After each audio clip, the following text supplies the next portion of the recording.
Far too often today, arguments between atheists and believers sound like two people who are speaking to each other in different languages, like a debate spoken in Vietnamese on one side and in Finnish on the other, without any translation.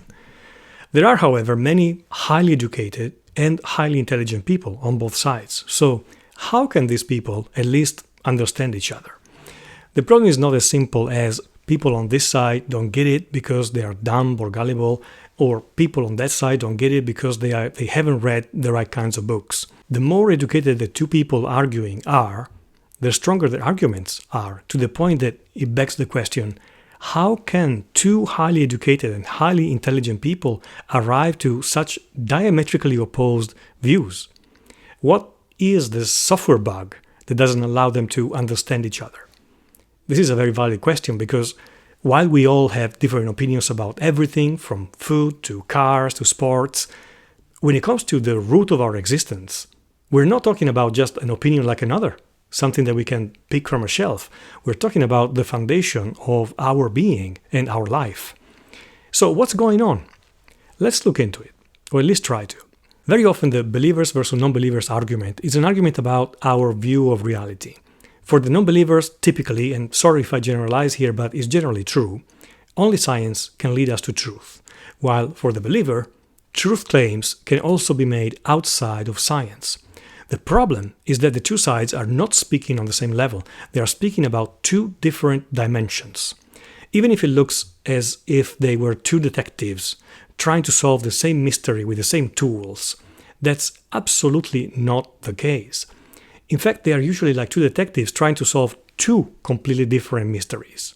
The first detective wants to know in the detail and precisely how our universe works and is horrified by the thought that a bunch of ancient books might want to explain that. The second detective cares less about details and precision and is looking at the bigger picture of human existence. He's not trying to figure out how the universe works because there is already science for that. What these detectives are doing from a neurobiological point of view is engaging different physical parts of their brains. In fact, they are thinking in two different ways, making it impossible to come to an understanding, just like our left and right brain hemispheres often come to conflicting conclusions behind the curtains of our consciousness. Many neurobiologists and philosophers today tell us that both our brain hemispheres and their ways to process thinking are important and needed, and they are always engaged together. A word of warning, I'm not referring to the pop psychology of the 90s that used to talk about rationality on the left side and art on the right side of our brain. Today, that is demonstrably wrong as we gain more and more insight in the actual objectively measurable differences between left and right brain hemispheres. So science does recognize profound differences in these two halves of our brain. Okay. The problem is that in our modern world, there is a serious imbalance between the two. We rely too much on the left hemisphere thinking at the expense of right hemisphere thinking. This point is argued in excruciating detail by Dr. Ian McGilchrist in his books The Master and His Emissary and The Matter with Things. And a growing number of philosophers and scientists agree with him about this overall imbalance. As I mentioned, it's true that every mental activity engages our whole brain, but recent experiments have demonstrated how radically different the two hemispheres are, physically, chemically, morphologically, and in the way they view reality. So, to go back to the specific point of religious discussion, here are some recent scientific findings. 1. Religion tends to engage mainly the right hemisphere, since it's an attempt to grasp the broader context and meaning of our lives, which involves holistic, integrative thinking, which is a right hemisphere strength. 2. Right hemisphere thinking has a greater role in religious understanding, whereas the left hemisphere tends to reduce and reinterpret religion in its own terms. 3. The right hemisphere better understands the symbolic and metaphorical nature of religious language. It can appreciate the nuance and mystery in religious experience.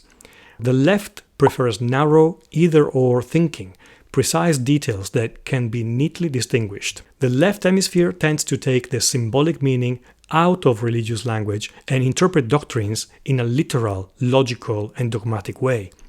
Protestant Christianity, having its origins in a culture dominated by left hemisphere thinking, like Germany, should not be seen as a coincidence.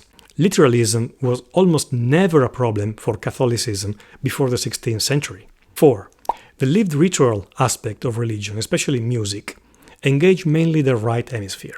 5. The left hemisphere wants to analyze religion and pin it down systematically, an approach that loses the sense of transcendence and mystery that the right hemisphere understands. So overall, throughout history, on average, humans have relied more on right hemisphere type of thinking. Only recently has the left hemisphere reached such an unprecedented level of domination in our society, coinciding with a more mechanistic worldview, and not surprisingly, with the skyrocketing of autism spectrum disorders. Dr. Ian McGilchrist argues not only that our modern world sees an imbalance where the left hemisphere dominates too heavily our worldview, but also that the right hemisphere's wisdom, connection to life, and integrative intelligence make it better suited to be the master that guides the left's more narrow focus. It leads to a richer, more fulfilling human existence, aligned with our nature, as it's been for most of our history. So let's go back to the argument between atheists and believer. If both parties are smart and have already given the matter serious consideration, they will defend their position with strong arguments, and at the end, each one will still be intimately convinced of their own position, neither of them having budged a fraction of an inch. In this very common, very typical case, the topic of morality will often be touched. In particular, the atheist will deny the need for a transcendental dimension, stating that people can live in a very kind, altruistic way, an overall ethical way, without even God. Okay, the problem with this scenario, though, is not that this conversation has been fruitless. The really, really big problem is that truth and wisdom are simply not subjective. There is no way for truth and wisdom to be subjective categories, and they simply have never been. If you state otherwise, how is your own statement not an objective truth? Are you saying that nothing is objective except for what you think about nothing being objective? Are you really stating that there are absolutely not absolutes? If, like Western secular culture, you believe that objective morality does not exist, I am here to tell you with all possible respect that yours is not simply a different opinion. Yours is a limited perspective. And I don't care how countercultural this sounds. In fact, I'm happy that it does, because only something that goes against our modern culture has a chance to approximate the truth. We all remember the dramatic retort of Pontius Pilate in the Gospel. He said, "Truth? What truth?" In our age, the ridiculous success of science is what has caused the left brain way of thinking to dominate every aspect of our life. It has also caused the category of truth to drastically shrink. For example, by eliminating any interest in ontology, which is the study of being itself. Now, let's use a simple analogy. Let's imagine two rockets flying next to each other. They look exactly the same, but while the first one has been launched mechanically, propelled purely by kinetic force, like a stone thrown by a catapult, the second one is propelled by its own engine. Today's atheism looks like the first rocket. The problem being that the people on this rocket believe that it can keep flying on forever by itself. This is the most dangerous implication of the type of discussion, because in 100% of the cases, the atheists making their argument are blind to the fact that by itself, sooner or later, their rocket will fall and crash to the ground. If you are an atheist, this will sound outrageous to you, but let me explain. The inertia that the rocket is enjoying today, due to many centuries of wisdom and tradition, is fatally confused for a force that in and of itself is pushing the rocket forward forever, autonomously. But atheism by itself is not a force for anything. It's the refusal to accept God that leaves a gaping hole in reality. Without God, there is no polar star, no direction, no reason at all to elevate love on top of all of the other values.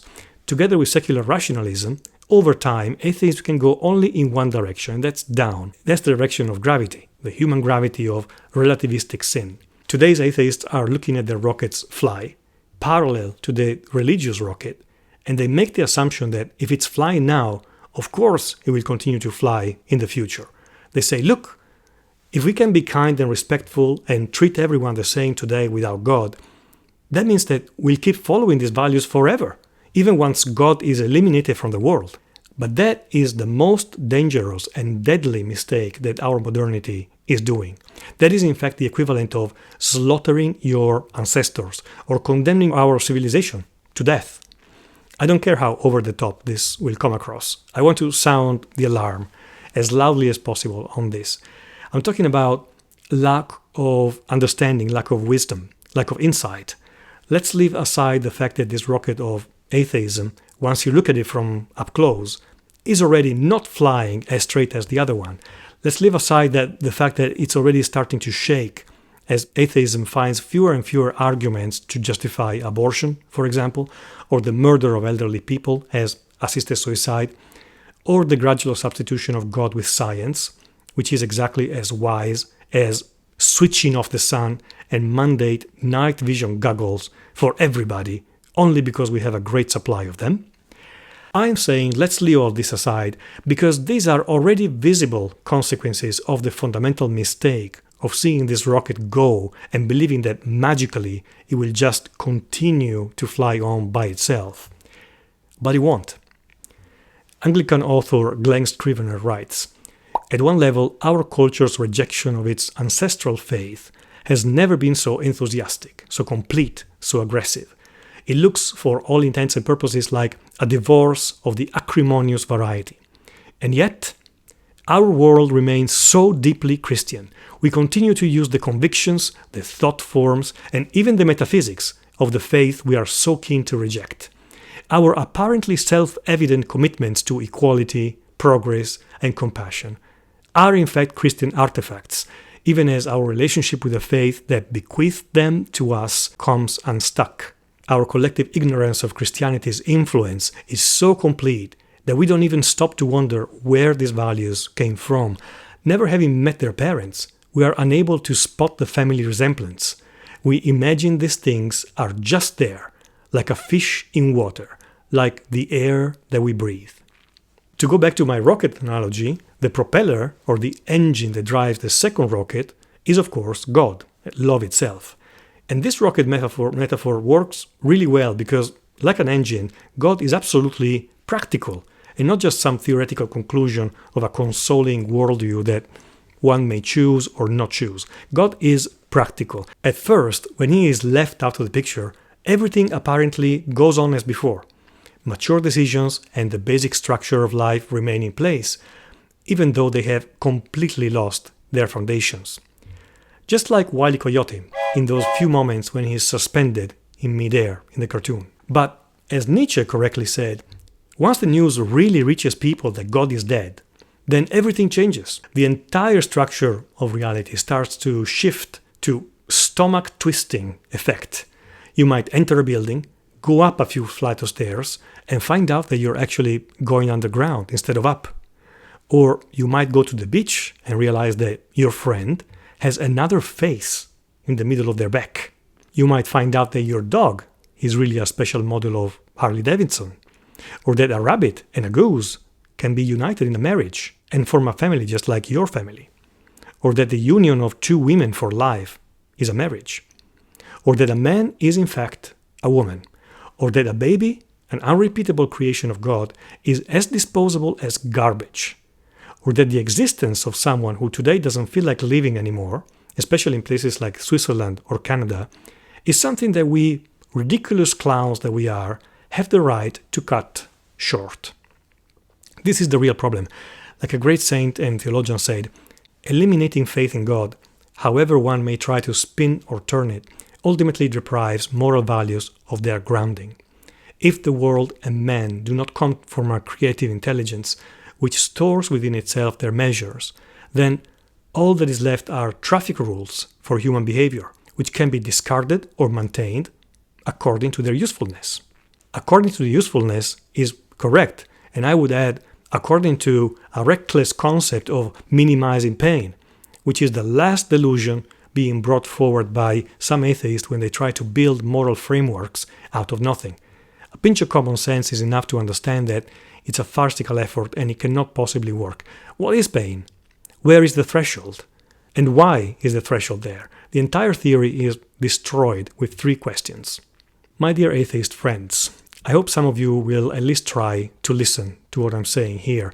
This video is not meant to lessen your way of thinking, which is a fundamentally important way of thinking. This video is to sound the alarm on the fact that more and more we are talking past each other, and that when it comes to the big picture thinking, religion gets the point, while you are the ones who are missing it in a way that is extraordinarily dangerous and ultimately destructive. Why do I say this? Because many of you think that a world without God is a more livable, free, and just world, while the reality is that without God, the only thought that can still stand by itself is that might equals right. Without God, the moral framework can only go back to a pre-Christian world where the only thing that mattered was power. Power and money. After you eliminate the real source of human rights, the source of abolitionism, the source of the civil rights movement, and of the idea that every person has exactly the same value, every life is sacred, power and money are the only things that are left.